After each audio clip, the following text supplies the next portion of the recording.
I'm Russell Wilson. Did you think the other Russell Wilson was coming? Is that why most of you are here?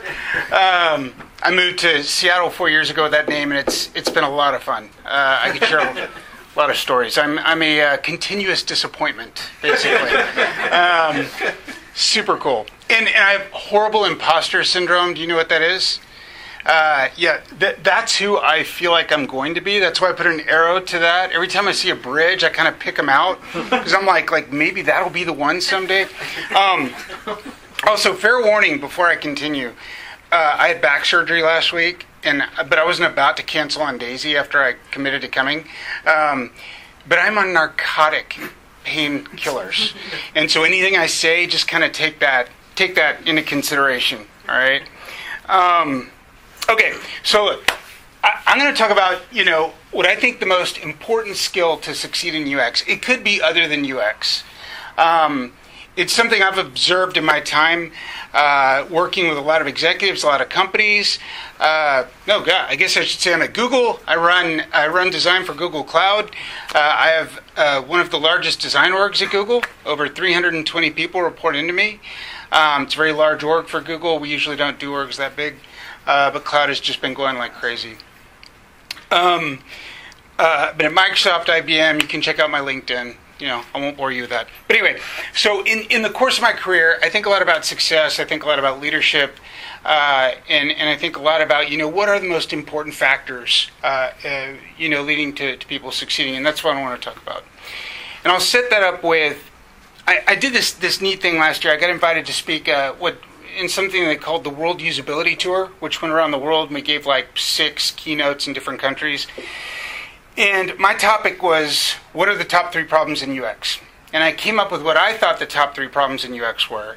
But then I thought, well, that's not good enough. I better go ask a few other people, right? So I reached out to Amazon. I reached out to my friends at Microsoft. I reached out to Facebook. I contacted everybody I could. And there were themes, right? Like everybody came back with 3 different answers, and it was really interesting. But there was one that was in every single person's list. You have any idea what it is? Look at you guys. the ones in the workforce.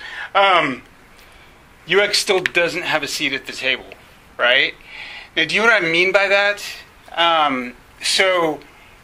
There's still this sense of UX is important, companies are getting UX, but we still aren't quite equivalent to engineering, product management, and it's still a challenge, right?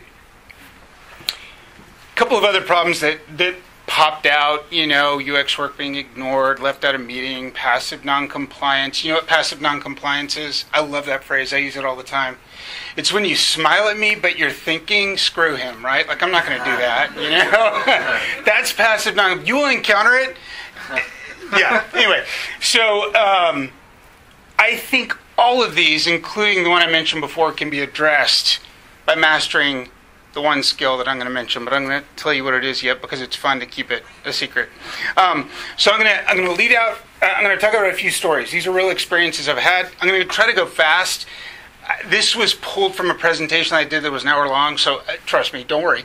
But I'm going to try to push it fast. So the ICC project.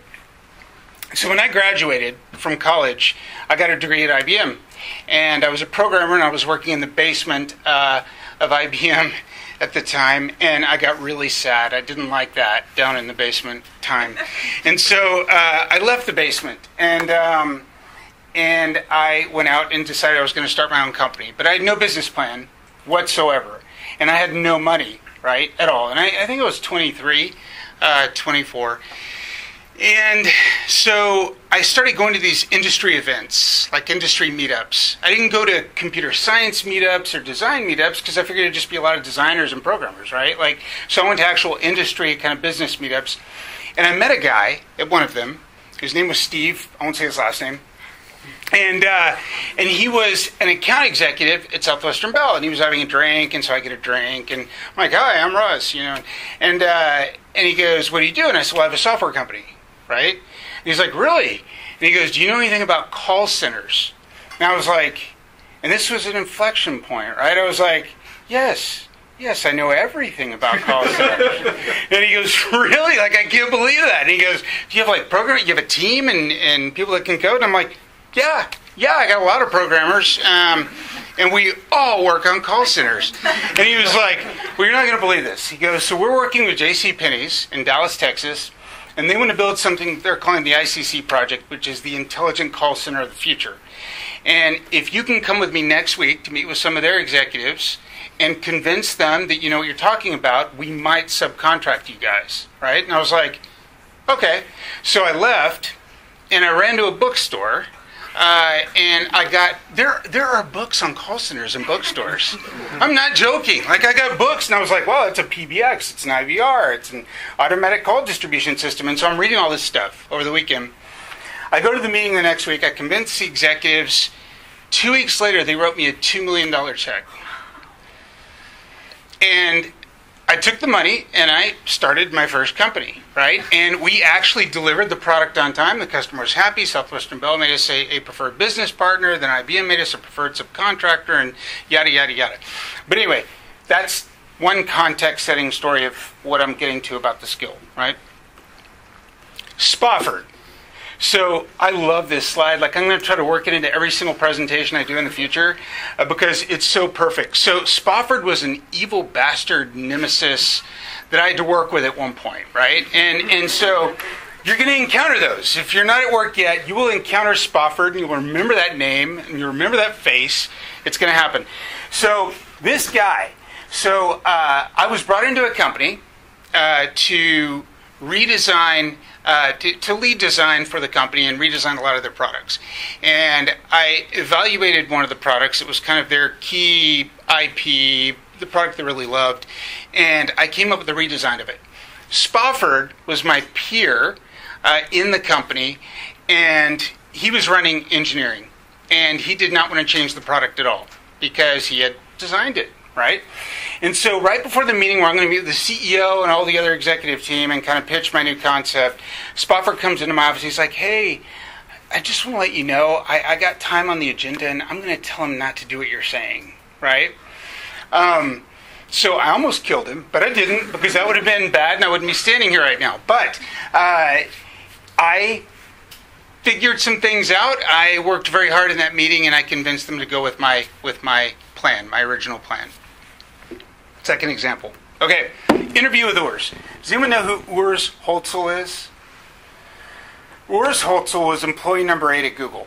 So he's like a god at Google, right? He's a billionaire. He doesn't have to work, and he's personal friends with Larry and Sergey. Well, he was one of the people that interviewed me when I went to Google. And everybody at Google, if you know anything about it, interviews are very structured. People come to the interviews prepared. They know about you. It's a very involved process. When it got time for me to meet with Urs, I was sitting in a room down in Sunnyvale, and he walks in, and he sits back in the chair, and he turns to me. He's like, I just have one question. I was like, what? And he goes, how do I know you're any good? And for the next hour, that's what we talked about, right? The next day, they gave me an offer. Okay. Now, consider this. Success is based in almost any field on blank, right? This is something Mark Cuban, is it Cuban or Cuban? Cuban, I think, said.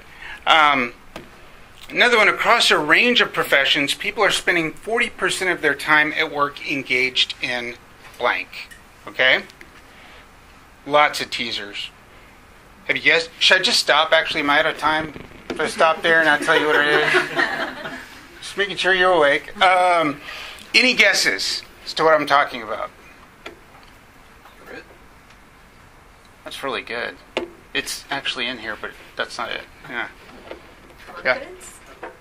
That's good too. Yeah. Marketing. No. Showing up. Yeah, that's important. Yeah. Yeah. Yeah. Yeah. Pretending to be great at it? Yeah. Well, so I told some of this. Funny you say that. I told that ICC project story in Dubai. I gave a talk in Dubai about 6 months ago, and someone raised their hand, and I said yes, and the woman said, "How do you feel about your career being founded on lies?" And I was like, "That's not it, by the way. I gave a really good answer." Okay, but all right. I say this is my opinion, single most important skill to succeed in UX is the ability to sell, right? To sell. And what I mean by selling, and here are the quotes with it filled in, right? Success is based on what you feel and solid sales skills, across a range of professions. People are spending 40% of the time engaged in non-sales selling, meaning not selling product, right? But selling, okay? So what I mean by selling, I mean persuading. I don't mean lying. I don't mean manipulating. I don't mean any of the negative connotations you have with selling. I mean persuading, right? Understanding people, understanding what their motivations are. I can tell you, I meet with so many executives, and sometimes the only factor that differentiates their position in the company and someone else's is the fact that they are great salespeople, right? It's selling themselves. It's selling ideas. And this, I could have skipped this, but basically what I was trying to say is that I also find, if you believe this, I also find that there's often not just one path that is the only path you can go down for success, right? Or the only design that works. There's sometimes multiple designs that might work. So what's the differentiator? It's the ability, whoever can sell a particular choice better than the other one is going to win, right? Now, to be successful at selling, I think you have to focus on three key things. Obviously, I think you have to have empathy. Empathy is something we pay a lot of lip service to. I hear a lot of people saying, "Oh yeah, I have empathy for your users and your customers," but I rarely see it done well. Right? I rarely see people actually invest and really walk in someone else's shoes and really understand what it's like to be them. If I go to Urs and ask for a head count, I say, well, Urs, I want 50 more head count because we really want to do this, design project. What? What are you talking about? I have to get inside his head and figure out what's in it for him. What is going to motivate him? What does he care about? Before I ever meet with him, right? Last year I got Diane. Do you know who Diane Green is? Diane Green is founder of VMware. She was the CEO of cloud at Google. I convinced her to give me 150 headcount last year. So I hired 150 new designers, right? But that was based on appealing to what I knew that she was looking for. That's all it was. Create trust. I think it's very difficult to sell anything if somebody doesn't trust you, and I think you have to establish trust. You have to show integrity. You have to stand by what you mean and mean it. And again, this goes back to not you're not selling snake oil. You're not lying. You're not. You're persuading. Have grit. I firmly believe, completely, if you want something badly, and I'm sure there's some examples where it doesn't play, but if you want something badly enough, you'll figure out a way to get it. I've seen this play out so many times in so many ways. I'll have someone on my team, who wants really badly to fly business class from Seattle to Zurich. And then they'll work our system to figure out that if they fly to San Francisco first, that they actually get business class from there because the caps are different, and I'm like, where there's a will, there's a way, right? If I could get that for some of our projects, I'd be like, wow, that's awesome. So anyway, that's it. I think learning how to sell is the one thing that I would encourage everybody to invest time in, including myself. I'm always trying to get better at it. But it's critical in achieving what you want in any system where you have to collaborate and work with other people, right? Where other people may have some resource or something that you need. There's some references for further reading. There's some great books on some of these things, some bad books on some of these things, but definitely some really good ones.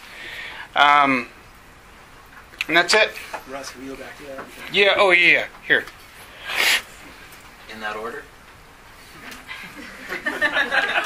I was on narcotics. No, that was an honest question. Is the outward mindset your favorite? it's very good. All right. Yeah. So thank you. Hope that helps. Oh.